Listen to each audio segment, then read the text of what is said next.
louange et gratitude appartiennent à Allah subhanahu wa ta'ala, et que la paix et les bénédictions d'Allah soient sur son serviteur et dernier messager, Muhammad. Mes frères et sœurs respectés en islam, c'est un manque regrettable de ma part que chaque fois que je viens dans cette mosquée, je n'exprime pas mes remerciements à notre bien-aimé imam, cheikh, qu'Allah le préserve et l'honore. La dernière fois que je suis venu ici, il m'a offert l'un de ses ouvrages, un livre qu'il avait publié sur les gens du paradis, et masha'Allah, j'en ai grandement bénéficié. Si j'ai une opportunité devant vous aujourd'hui, ce serait pour vous encourager et vous inviter à assister à ces cours qu'il donne ici. Ils sont très bénéfiques, masha'Allah.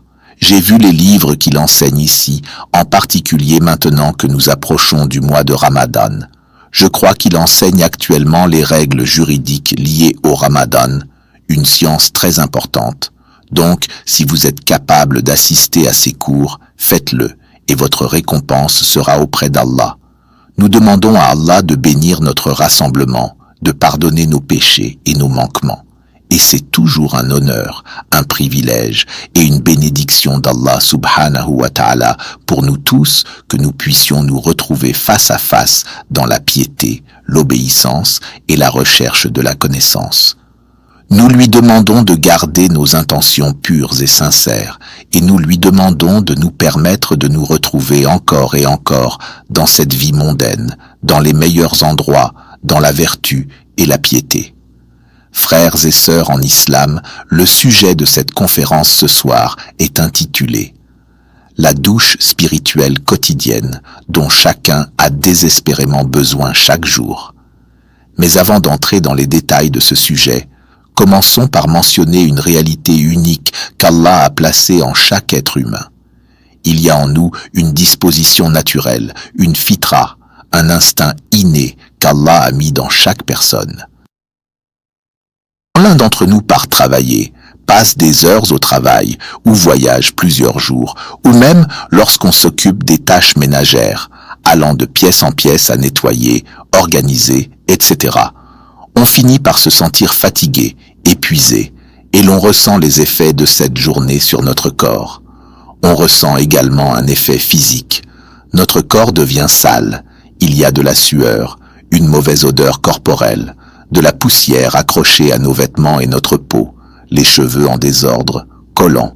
C'est ce que l'on appelle la saleté extérieure qui s'accumule sur le corps humain après de longues heures d'activité.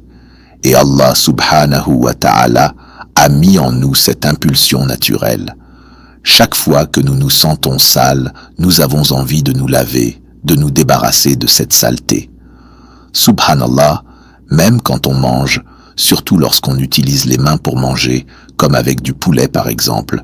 Après avoir fini, on lève les mains sans vouloir rien toucher, jusqu'à ce qu'on les ait bien lavées avec du savon. Et lorsque vous rentrez d'une longue journée, vous ne voulez même pas vous asseoir sur le canapé, tant que vous n'avez pas pris une bonne douche, allumé l'eau, laissé couler l'eau fraîche et propre sur vous, et bien frotter votre peau. Et une fois cette douche terminée, vous ressentez de la satisfaction, de la détente, parfois même de la joie. Vous êtes prêt à profiter de votre soirée. Ceux qui font des travaux physiques ou portent des vêtements lourds savent exactement de quoi je parle. Vous ne pouvez pas attendre la fin de la journée pour vous débarrasser de ça et vous laver. Subhanallah, on remarque ce comportement même chez les très jeunes enfants. Dès la naissance, quand un bébé pleure, c'est généralement pour l'une de trois raisons. Soit il a faim, soit il est fatigué, soit il est sale. Ce pleur est une alerte pour les parents. Viens me nettoyer. C'est un instinct ancré en nous. Eh bien, mes frères et sœurs en de la même manière que nous voulons que notre corps soit propre, l'être humain dont la fitra est encore intacte doit également ressentir le besoin pressant de purifier son âme et son cœur. Parce que les péchés, la négligence et les distractions de la journée rendent notre âme impure, tout comme la poussière extérieure rend notre corps sale. Et si nous accordons autant d'importance à laver notre corps, combien plus devons-nous nous soucier de nettoyer notre âme? Voyez l'attitude des gens envers leur corps, prêts à passer des heures sous la douche, à frotter, à se parfumer. C'est avec cette même intensité que nous devons vouloir purifier nos cœurs et nos âmes. Car au jour du jugement, vous ne serez pas jugés selon la propreté de vos vêtements ou de votre peau, mais selon la pureté de votre cœur et de votre âme. Le prophète a fait un lien magnifique entre la propreté physique et la propreté spirituelle dans un hadith extraordinaire. Il a établi un parallèle entre les deux. Dans ce hadith, le prophète a enseigné comment effacer les impuretés du cœur et de l'âme. Il a dit à ses compagnons, « Imaginez quelqu'un qui vit dans une maison juste à côté d'une rivière. Imaginez que vous avez une maison et dès que vous ouvrez la porte, il y a une grande rivière qui coule. Dans une autre version, il est mentionné qu'il s'agit d'une rivière qui s'écoule. Donc l'eau est toujours propre, fraîche et même potable.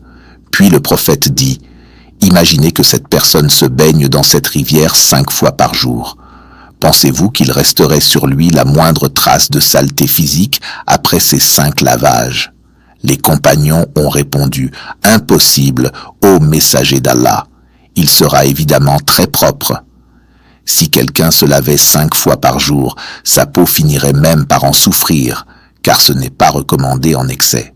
Ensuite, le prophète leur dit, c'est l'exemple des 5 prières quotidiennes par lesquelles Allah efface les péchés. Il nous enseigne que la plus grande action connue de l'humanité, celle qui purifie ton âme et la nettoie de ses impuretés et de ses péchés, est quoi? Elle est au sommet de la liste, au-dessus même des 5 prières quotidiennes, mes frères et sœurs en islam. Pendant le jour et la nuit, tout comme notre corps accumule la poussière, la sueur, les saletés, notre cœur et notre âme spirituelle accumulent aussi des péchés. Chaque jour, chaque nuit, à chaque instant, chaque regard interdit envers le sexe opposé, et combien sont-ils fréquents de nos jours, surtout avec ce téléphone entre nos mains et l'accès facile aux réseaux sociaux. Chaque regard luxurieux vers ce qu'Allah a interdit est une tache noire qui s'inscrit sur le cœur. Regarde, aujourd'hui, je porte un vêtement blanc. Si quelqu'un le marque accidentellement avec un feutre noir, je vais immédiatement chercher de l'eau, chercher quelque chose pour le nettoyer, parce que je ne veux pas apparaître devant les gens avec quelque chose de sale sur moi. C'est embarrassant. Mais ne sommes-nous pas embarrassés de nous présenter devant Allah avec un cœur couvert de taches noires? Qu'Allah nous réveille, qu'il nous permette de reconnaître sa miséricorde, son pardon, et qu'il nous accorde la capacité de le supplier, car c'est exactement ce dont nous avons besoin. Nous n'avons pas besoin de détergent ou d'eau de javel pour cela. Ce que nous avons besoin d'urgence, c'est du pardon d'Allah pour récurer ce cœur et le maintenir pur et propre. Et rien ne fera cela mieux que la prière. Pendant la journée, chaque mot sale que nous prononçons, volontairement ou non, est une autre tache noire sur le cœur. Chaque mauvaise attitude, chaque mauvais comportement, les péchés des mains, les péchés des pieds, quand on marche vers le péché, les pensées, les désirs, les doutes que le shaitan insuffle en nous. Chaque chose mauvaise qu'on voit et qu'on ne condamne pas, chaque médisance qu'on écoute sans rien dire, sans au moins dire « Crains Allah, arrête de parler comme ça », tout cela salit le cœur, encore et encore. Et imagine maintenant les réseaux sociaux, les vidéos qu'on fait défiler, les commentaires qu'on laisse, les contenus qu'on partage. Allah sait ce que nous faisons et comment cela peut être un péché non seulement pour nous, mais aussi pour ceux que nous influençons. Le péché devient comme un feu sauvage, il se propage et on n'en a même pas conscience. Et ce ne sont pas que les péchés, il y a aussi les choses permises qui ternissent le cœur, comme la soif de cette vie d'ici-bas, cette course constante derrière le monde matériel. Ce n'est pas sain pour le cœur. Ce désir obsessionnel de la nouvelle voiture, du nouveau téléphone, du prochain voyage. On s'y attache passionnément, on suit les nouvelles, on vit pour ça. Et certains en font même des vidéos où ils répondent « Les gens me demandent pourquoi je travaille dur » et ils montrent alors leur voiture, leur luxe, leur maison. Pourquoi? Pourquoi dire ça? Cette attitude n'est pas saine pour le cœur, elle le rend gris, puis noir. Tout cela salit l'âme, rend le cœur impur. Et l'être humain doit ressentir l'urgence de se débarrasser de cette saleté intérieure, plus que pour une saleté extérieure. Quand une impureté physique touche ton corps, tu ressens le besoin de la laver. Mais qu'en est-il des impuretés spirituelles? Le prophète a dit, « Allah ne regarde pas vos apparences ni votre richesse. Il regarde vos cœurs et vos actions. » Alors oui, la propreté physique est importante, mais la propreté du cœur passe avant tout. Le corps, c'est le véhicule de l'âme. Si tu as une voiture avec un passager à l'intérieur, les deux sont importants. Le passager a besoin de la voiture pour arriver à destination. Mais ce qui compte le plus, c'est le passager, ton âme. Le corps a été créé pour servir l'âme. Lui qui va prier, faire le jeûne, donner la zakat, marcher jusqu'à la mosquée. Mais à l'intérieur de ce corps, il y a une âme qui sera présentée à Allah. C'est elle qui compte. Et la seule manière de purifier cette âme, c'est quoi? C'est la prière. La seule manière de désintoxiquer l'âme, de la laver, c'est la prière. Et surtout, les 5 prières quotidiennes. Parfois, des jeunes me demandent « Pourquoi prier 5 fois par jour ?» Et je leur réponds « C'est un reflet de la saleté qu'on accumule. Par miséricorde, Allah nous a donné 5 prières pour qu'on puisse se laver continuellement, être toujours propre, prêts à mourir et rencontrer Allah.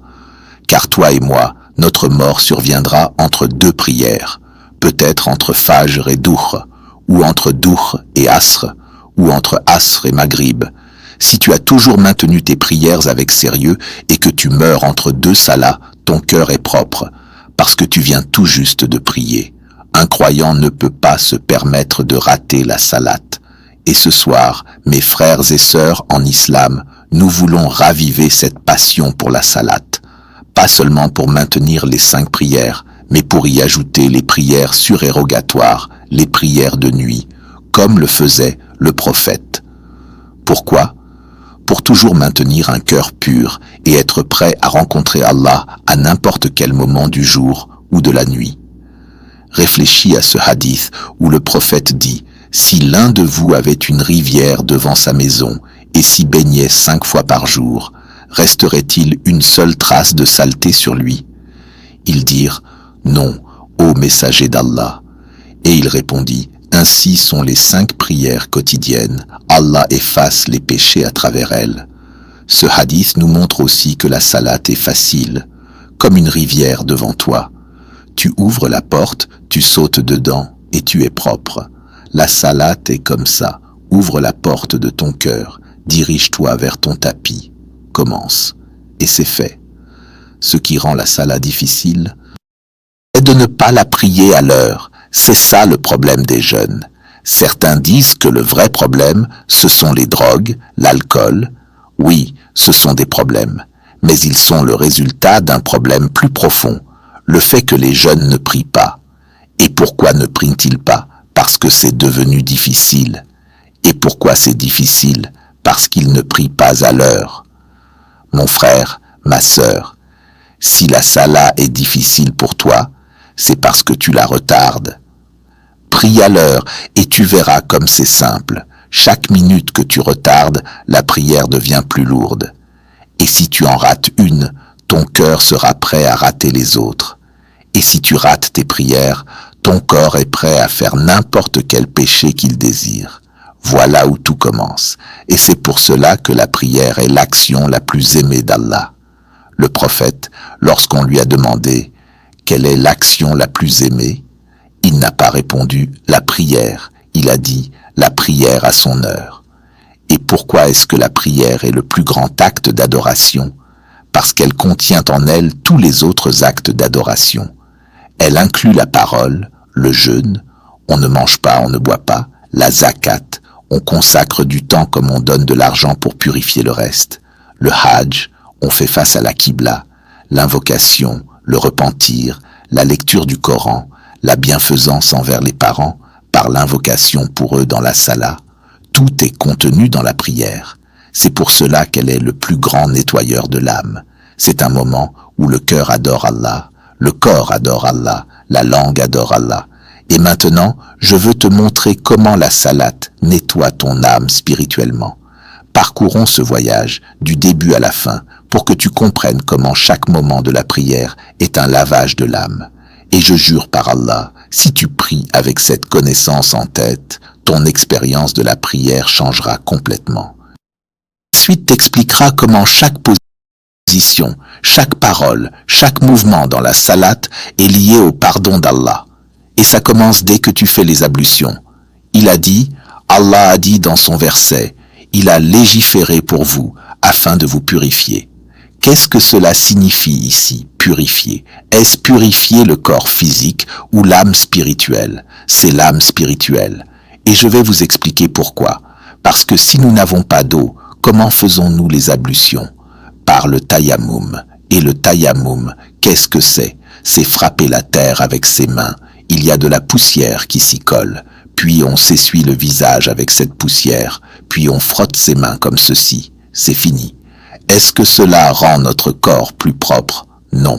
C'est même plus sale, car on vient de mettre de la poussière sur nous. Et pourtant, même dans cette situation, sans eau, Allah considère que c'est une purification. Donc cela signifie que le but ultime de l'ablution, c'est de purifier le cœur et l'âme. C'est très important de le comprendre et de changer notre façon de voir les choses. Beaucoup d'entre nous, avant de prier, se posent la question, est-ce que j'ai encore mes ablutions? Est-ce que je suis allé aux toilettes? Est-ce que j'ai dormi profondément? Est-ce que j'ai mangé un burger de chameau? Oui, certains pensent à ça. Et on se dit, ah oui, j'avais fait mes ablutions, donc je peux prier maintenant. Mes frères et sœurs, développez une relation plus élevée avec les ablutions. Posez-vous cette question à chaque fois que la prière approche. Est-ce que j'ai péché depuis la dernière prière? Si la réponse est oui, et elle l'est presque toujours, alors allez faire vos ablutions. Oubliez le burger de chameau ou les détails techniques. Ça, ce sont des bases. Même les enfants les connaissent. Mais maintenant que vous comprenez que l'objectif des ablutions est de purifier l'âme, posez-vous la bonne question. Ai-je péché depuis la dernière salate? Et si oui, fais tes ablutions. Voilà pourquoi le cœur le plus pur sur cette terre, le prophète, faisait ses ablutions avant chaque prière, même s'il les avait toujours. Chaque salat, il faisait ses ablutions, sauf un jour dans sa vie, le jour de la conquête de la Mecque, où il a prié les 5 prières avec une seule série d'ablutions. Un compagnon lui a dit « J'ai vu quelque chose d'inhabituel aujourd'hui ». Le prophète a expliqué que ce jour-là, il était occupé et voulait enseigner que ce n'est pas obligatoire de faire les ablutions à chaque prière. Mais pour le croyant qui veut élever son lien avec Allah, c'est différent. Chaque ablution est une opportunité de purification. Regardez maintenant, juste après avoir fait les ablutions, le prophète nous a appris un dua, invocation. Celui qui dit ce dua après ses ablutions, les 8 portes du paradis s'ouvrent pour lui, pas une, pas 2, 8, et cette personne n'a même pas encore prié. Imaginez sa position devant Allah à ce moment-là. Et dans ce dua, on dit « Oh Allah, fais de moi quelqu'un qui se repent souvent et fais de moi quelqu'un qui se purifie. » Ce n'est pas juste une formule à dire avec la langue. Si tu demandes à Allah de te compter parmi ceux qui se repentent souvent, alors repens-toi souvent.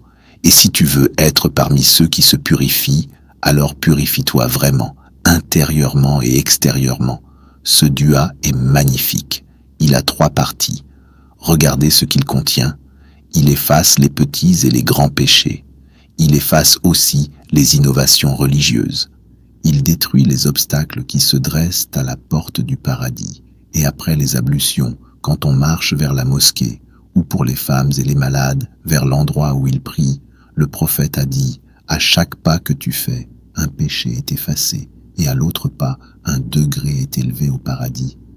Imaginez, vous avez pris 200 pas pour aller à la mosquée, c'est 200 péchés effacés. Même si vous aviez vraiment commis 200 péchés dans la journée, qu'Allah nous en préserve, ils sont effacés rien qu'avec ces pas. Quel besoin immense avons-nous de faire ces pas vers la mosquée.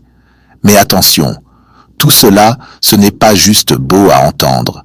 La vraie joie, ce n'est pas de l'entendre. Tout le monde peut entendre ces hadiths, même les mécréants. La vraie joie, c'est de les mettre en pratique.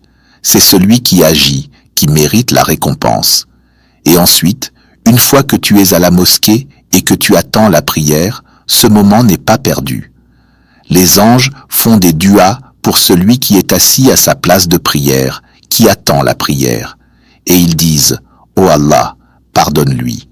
Ô Allah, accorde-lui ta miséricorde. » C'est les anges qui font des invocations pour toi. Et l'invocation d'un ange, elle est toujours acceptée, car les anges n'obéissent jamais à Allah. Tant que tu es assis là, les anges continuent à faire des invocations pour toi. Pas une seule fois, continuellement, tant que tu restes dans cet état. Imagine un frère te dit « Fais dua pour moi ». Il le fait une fois, puis il t'oublie. Mais les anges ne t'oublient pas tant que tu restes dans cet état d'attente. Puis, la prière commence. Tu dis « Allahu Akbar ». Quel début incroyable. Celui qui dit « Allahu Akbar » sincèrement, avec la pleine conscience que Allah est plus grand que tout, Allah est plus grand que toi-même, plus grand que tes désirs, plus grand que ton addiction au péché, plus grand que tes soucis, ton travail, ton argent. Si tu dis Allahu Akbar avec cette sincérité, alors cette simple phrase efface des montagnes de péché, car le but de la prière, c'est de placer la grandeur d'Allah au cœur de ta vie. Et ce n'est pas seulement sur la langue. Quand tu lèves les mains, tu signifies que tu as jeté derrière toi tous les soucis de ce bas monde. Tu as dit Allahu Akbar et tu t'es soumis entièrement. Et attention à la manière dont tu lèves les mains. À les lever depuis les cuisses, ce n'est pas la sunna. La sunna, c'est de les lever depuis l'épaule. Comme si tu disais « Oh Allah, je me rends à toi. Je laisse tout derrière moi. » Puis tu poses ta main sur ta poitrine, comme pour retenir ton cœur de se distraire. De la même manière que ton corps fait face à la Qibla, ton cœur doit aussi faire face à Allah. Et pour garder ton cœur tourné vers Allah, tu lui dis encore « Allahu Akbar ». Puis avant de commencer à réciter la Fatiha, il y a l'invocation d'ouverture.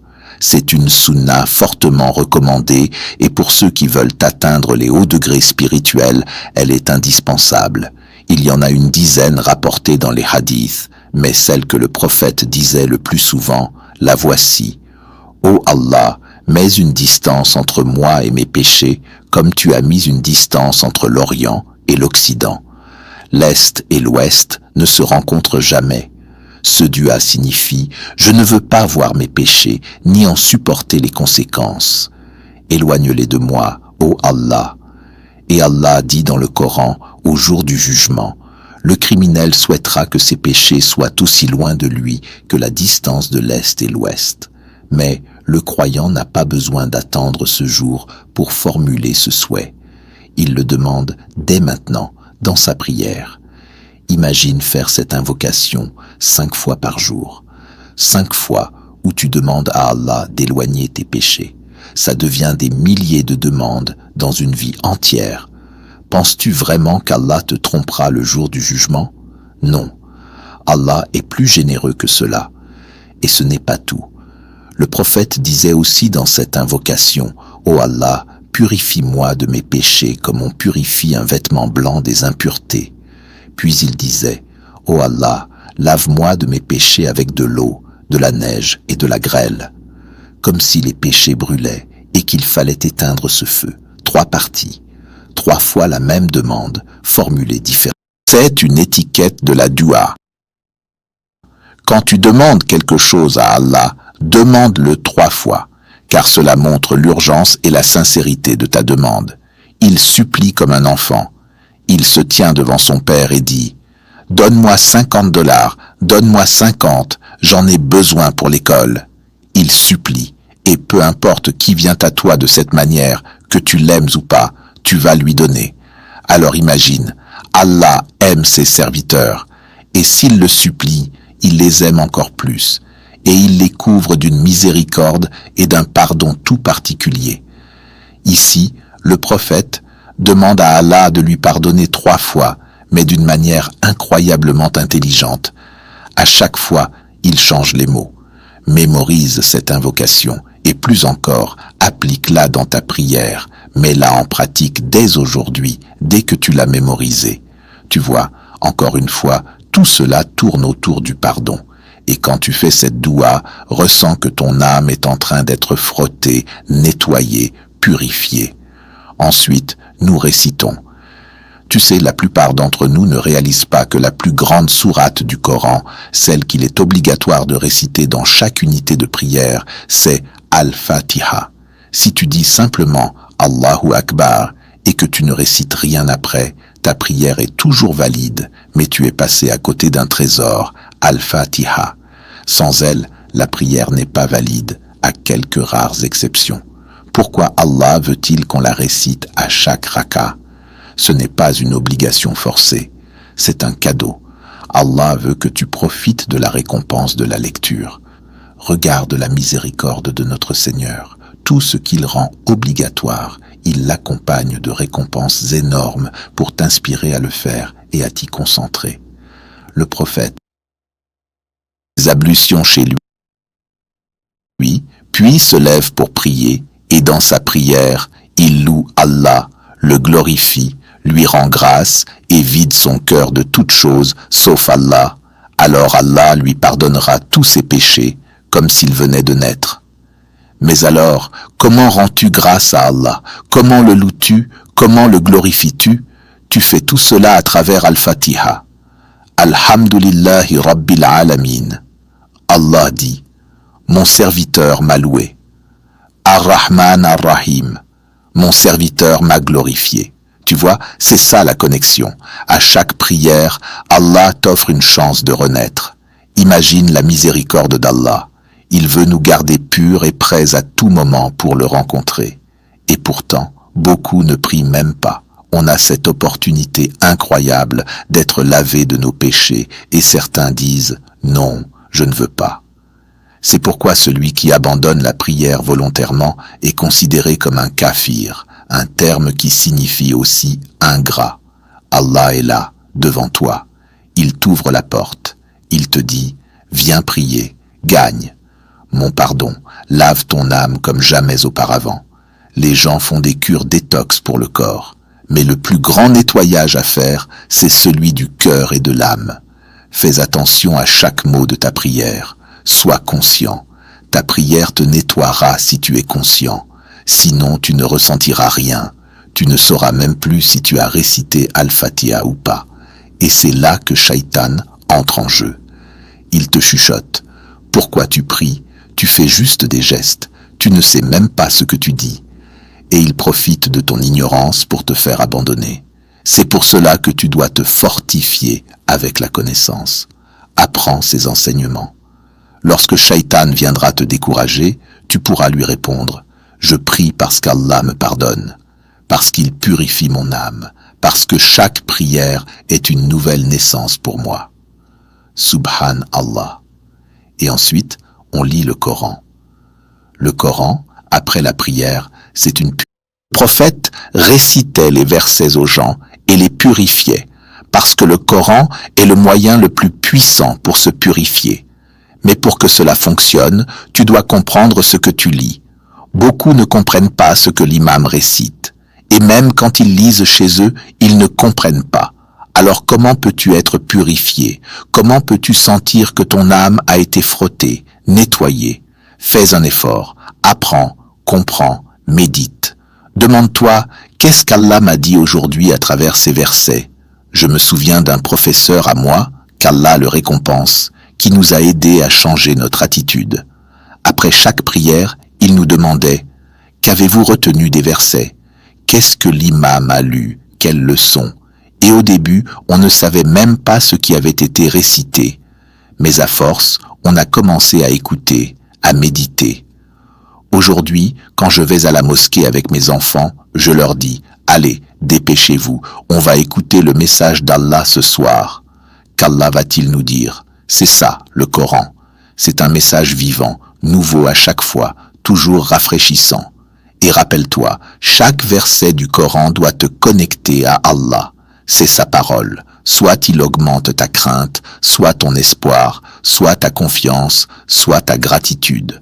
Le Coran agit directement sur ton cœur. Un exercice.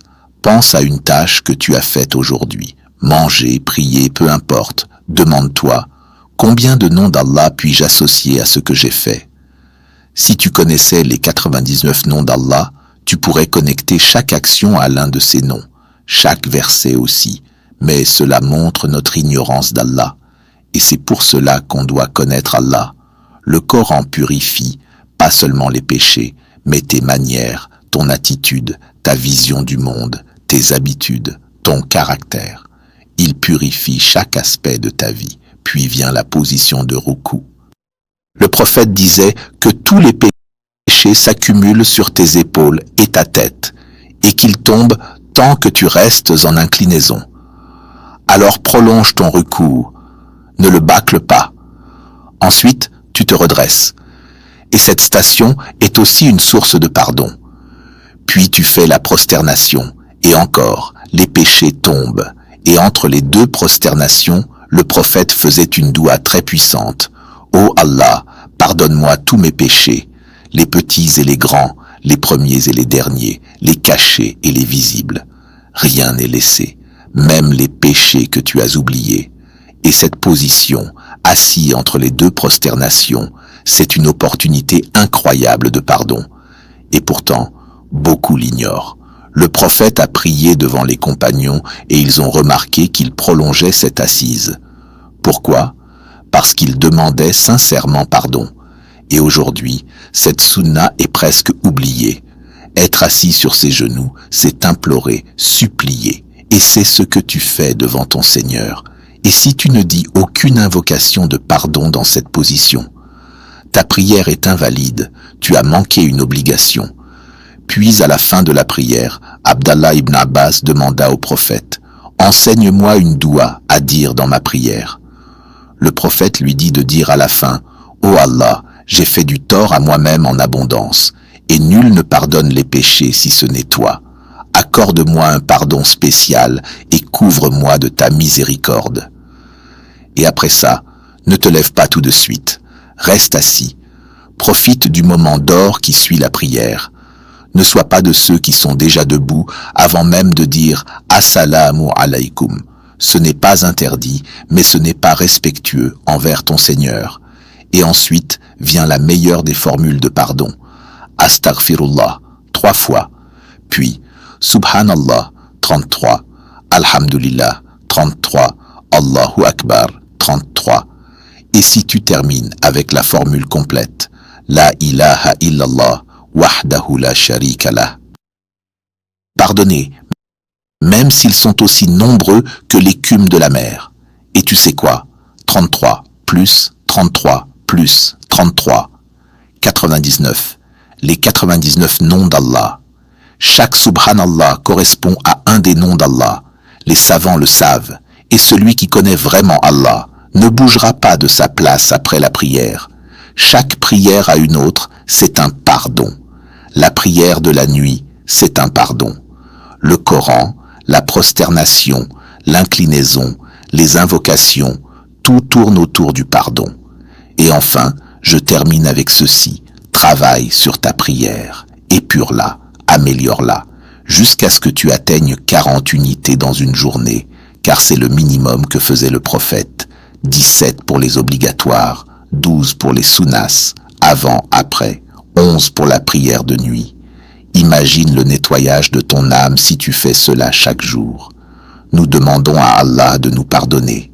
Nous lui demandons de nous couvrir de sa miséricorde, d'accepter nos bonnes œuvres et de nous accorder le paradis et de nous préserver du feu de l'enfer. Amin.